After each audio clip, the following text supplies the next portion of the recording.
dockyards of Britain had set up a home for themselves. They were known as the Buccaneers. Here, Tessa meets historian Eddie Kritzler.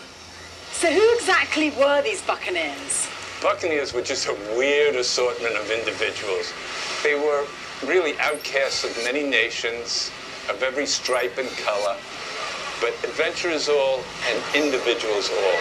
Marooned seamen, escaped slaves, political refugees, religious heretics, just people who were mavericks and loners.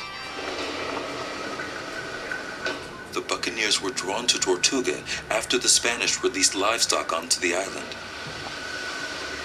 They lived off this meat, and the method in which it was barbecued on a wooden spit known as a boucan earned them the name of Buccaneers. But they wanted more than food from the Spanish. They wanted Spanish gold. They formed themselves into what they called the Brotherhood of the Brethren of the Coast.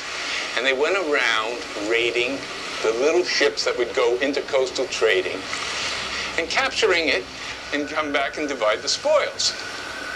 These men were wild, but back in Jamaica, the British were desperate.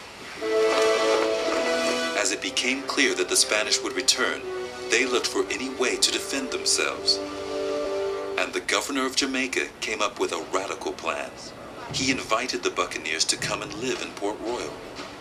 His thoughts were, if we give them a home base where they could careen their ships, where they can sell their plunder, where they could defend the colony by waging aggressive war on the Spanish ships, the Spanish are going to think twice about invading an island which had such a dread fighting force as the Buccaneer. In 1657, 600 Buccaneers arrived. Outlaws and thieves, welcomed as the saviors of the city.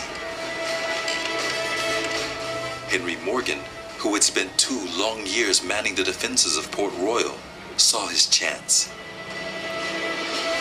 Next, our investigators will find out how he turned this ragged bunch of buccaneers into the Caribbean's most fearsome army.